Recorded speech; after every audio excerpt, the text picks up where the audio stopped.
Welcome to the newest episode of Beatin' and Bangin'. I'm your host, Kyle Dalton. In today's video, we've got multiple news items, including a follow-up story on the Xfinity Series race last Saturday night at Martinsville, and what NASCAR had to say about possibly using the black flag in the future.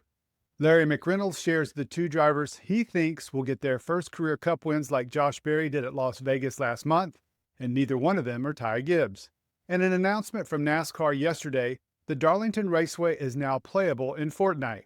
I have a little personal story about my experience with Fortnite this year, and it's not what you're expecting. Plus, we'll have our Darlington race preview with a look at some interesting facts about the Lady in Black, and we'll take a look at the drivers who have run well there over the last 3 years in the Gen 7 car. However, before we get to that, I want to go back a couple of days ago to Wednesday, and an appearance by NASCAR's Senior Vice President of Competition, Elton Sawyer, on SiriusXM NASCAR Radio. Unsurprisingly, last weekend's Xfinity Series race was a topic of discussion, and in particular what happened at the end between Sammy Smith and Taylor Gray. But there was one thing in that conversation that caught my attention, and that was NASCAR's possible use of the black flag in the future. I mean, what happened at the end is getting the attention, but as you just said, we had 104 laps of caution, so there were a lot of other things happening. Would using the black flag and kind of containing some of what we're talking about here to the race, would that be something that NASCAR would look a little closer, maybe using that a little more going forward? Pete, I think when we're learning, and I say the team here at NASCAR, and we're learning these new drivers that are coming in, especially truck and Xfinity, in every era of drivers, it is different. We've all kind of been through that. I had my time and others have had theirs, and each are different for different reasons. I think back in many years ago, the business model was different. You had a lot of driver owners. So if you look at a Jack Ingram and a Sam Ard and a Tommy Houston and the groups that, I was fortunate to grow up with, they owned their own cars, so you raced each other differently.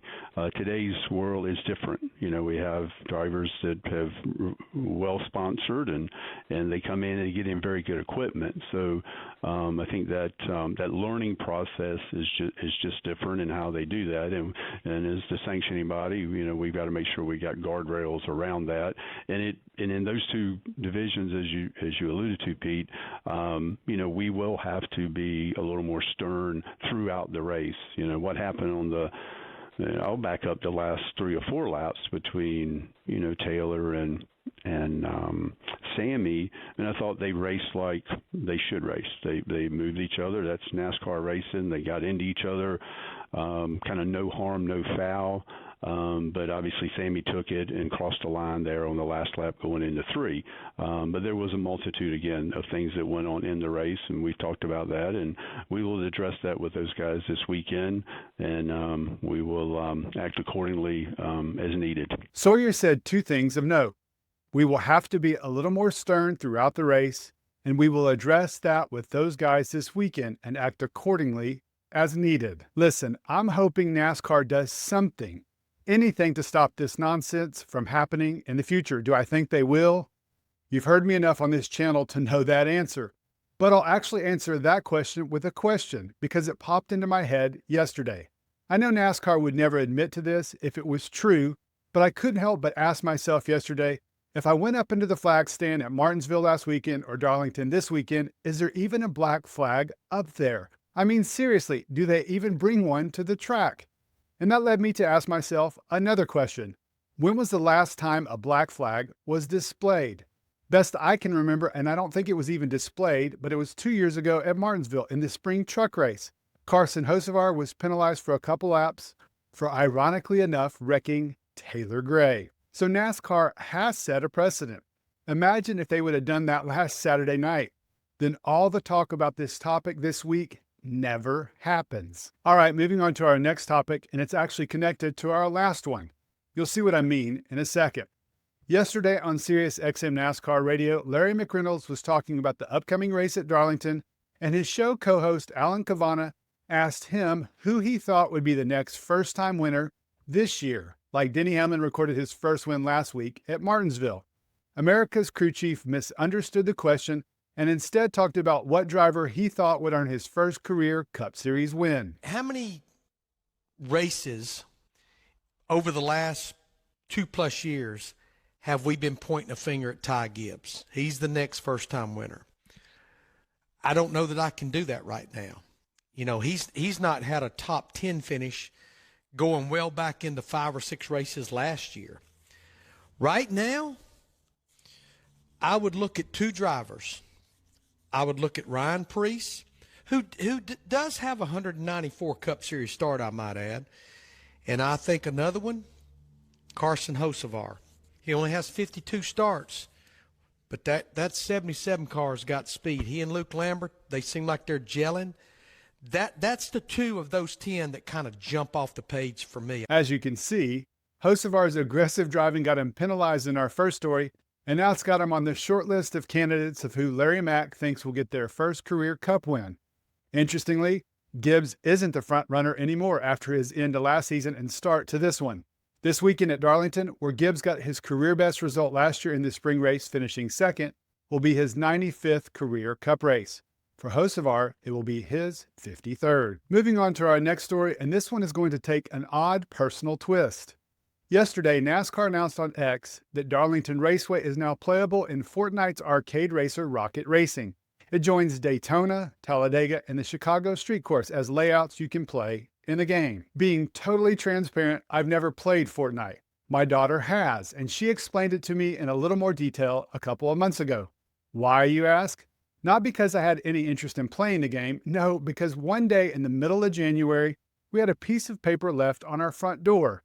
Nothing out of the ordinary because we have people going door to door all the time, leaving flyers for different businesses, yard care, house painting, and various other things. But when I read it, this was for the filming of a Fortnite commercial on our street. Yes, you heard that right. Naturally, I was really skeptical at first and reached out to the contact name via text. She informed me that our street was going to be used for an upcoming commercial promoting the 2025 Milk Cup competition, and our house was one of the candidates they were considering. Were we interested? I said, sure, why not? Well, over the next couple of weeks, we communicated, and eventually she let me know that our house was one of several selected to be featured in the commercial. So first up, here's what it looked like from my perspective as they filmed it. Okay. Sounds beats. Thank you. All right, have a good time. Partying up, bouncing around. Woo! Yeah. Ready. And action.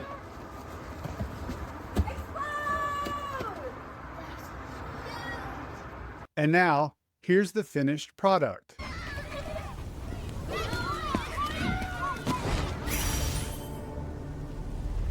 And now, one final thing on this, and it was the ending of the commercial. Here's the scene that was not used. Okay, here we go. Everything's spinning.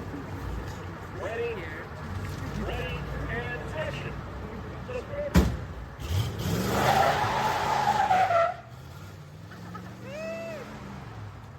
And here's the scene that was. When greatness calls, you answer.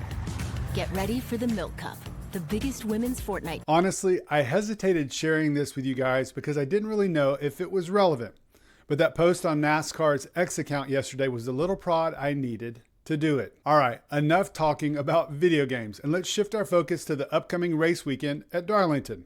We're going to do things a little bit different from last week. At Martinsville, I focused solely on the track statistics. I'm going to do that this week, but also include some figures through the first 7 races of the 2025 season. Here's a number I didn't include last week, but will every week going forward, and that's the purse. This week's Cup Series purse at the 1.366 mile oval is $11,055,250.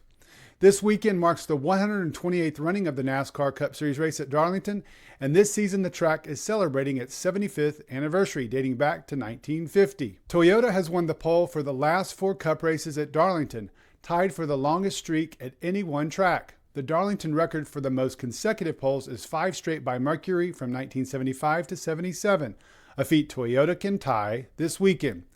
Speaking of poles, 2025 is the first time since 2018 that 5 different teams won the pole in the first 7 races of the season. Last year, 18 different drivers finished in the top 10 at Darlington. Only Chase Briscoe and Denny Hamlin finished inside the top 10 in both. 9 drivers finished inside the top 5 at Darlington in 2024. Chase Briscoe was the only driver to finish top 5 in both 5th and first. Hamlin leads all active Cup drivers in wins, runner-up finishes, top fives, top tens, and average finish at 8.2. The last 9 Darlington Cup races were won by 9 different drivers. The record at the track is 11 between 2006 and 2016. Every winner since 2006 at Darlington had a minimum of 100 career Cup starts. Sorry, Mr. Hocevar. 9 drivers snapped 50-plus race winless streaks at Darlington, including both 2024 races, tied for the most among non-drafting tracks with Phoenix. The deepest in the field that an active race winner has started at Darlington is 18th by Kyle Larson in September 2023. The final green flag stretch was less than 17 laps in only one of the last 9 Darlington races. But don't interpret those green flag stretch runs as not being exciting, because the last 3 spring Darlington races had a lead change in the final 10 laps. 3 Cup Series races have ended with a last lap pass in 2025, tied for the most ever through 7 races with 2014. Leading laps lately at Darlington isn't a good thing. The driver who led the most laps finished 25th or worse in 4 of the last 5 races. 8 of the 12 stage winners at Darlington in the Gen 7 car finished 25th or worse. 2025 is the first year in the stage era where a driver hasn't won more than 2 stages through the first 7 races of the year. Parity, anyone? 28 drivers finished on the lead lap in last year's spring Darlington race, tied for the most ever in 2015. 3 full-time teams have not had a DNF yet in 2025. Hendrick Motorsports, Hayek Motorsports, and Legacy Motor Club. Josh Berry accounts for 2 of Ford's 5 top 5 finishes in 2025, including his win at Las Vegas. Ford's 5 top 5s are the fewest since 1986, and their 18 top 10s are their fewest since 2016. Ryan Blaney will be making his 350th career start this weekend. 3 drivers won in their 350th start: Lee Petty in 1959, Bill Elliott in 1992, and Tony Stewart in 2008. Tyler Reddick leads the series with 3 top 3 finishes in the Gen 7 car at Darlington. Kyle Busch has finished runner-up at Darlington 3 times since he last won in 2008. Chevrolet won only 3 of the last 16 Darlington races, all 3 of them coming in the Gen 7 car. Here's a fascinating stat. JGR led 37% of the laps raced at Darlington in the Gen 7 car, but have more DNFs than top 5s. And our last stat, defending 2024 Darlington spring race winner Brad Keselowski has yet to finish inside the top 10 this season. His best finish in 2025 is 11th at Las Vegas. Which takes us to our final data, and that's average start finishes at Darlington in the Gen 7 car, or the last 6 races. As you can see, William Byron starts strong and finishes strong at Darlington with the best average finishing position of 10.3. He won there in 2023. Joey Logano is tied with Christopher Bell for second best AFPs at 10.7. Logano won there in 2022. Following those 2 is 2-time winner and last year's spring winner Keselowski at 11 even. He's followed by the pair of drivers at 23XI Racing and Tyler Reddick and Bubba Wallace, who are tied at 11.8. Reddick has the best starting position among the field at an impressive 5.5. After the 23XI Racing drivers is their team co-owner and 4-time Darlington winner Denny Hamlin at 11.8. He's followed by a pair of chases, Elliott at 12.5 and the last winner at Darlington, Briscoe at 14.2. And rounding out the top 10 with 1 start short of the rest of the field at 5 starts, and that's Ty Gibbs, who has an average finishing position of 14.8. Others of note, Kyle Larson starts strong at 7.3 but finishes mid-pack at 17.8. Same for the other Kyle, who has a 10.2 starting average and an 18.3 finishing average. Ryan Blaney also has a pretty big disparity from where he starts to where he finishes on average. And the lowest driver who has started all 6 races at Darlington in the Gen 7 car is Daniel Suarez, who on average starts 22.3 and finishes in that same area at 23 even. It'll be interesting to see who is able to tame the track Too Tough to Tame this weekend. All right, guys, that's a wrap on today's episode. We had a couple of news stories I'd like to get your thoughts on, including Elton Sawyer's response to NASCAR using the black flag. I'm curious to hear your recollection of black flags in recent years. Secondly, Larry Mack thinks Ryan Preece or Carson Hocevar are the next first-time Cup winners. Agree or disagree? And if you disagree, who do you think is in line to get their first Cup win? And lastly, let me know what you thought of the facts and figures on Darlington and the start of 2025. Any particular ones that stuck out? Thanks again for checking out the latest episode and supporting the channel. I really appreciate it. and hope you have a good rest of the day and enjoy the race weekend. We'll see you on Monday.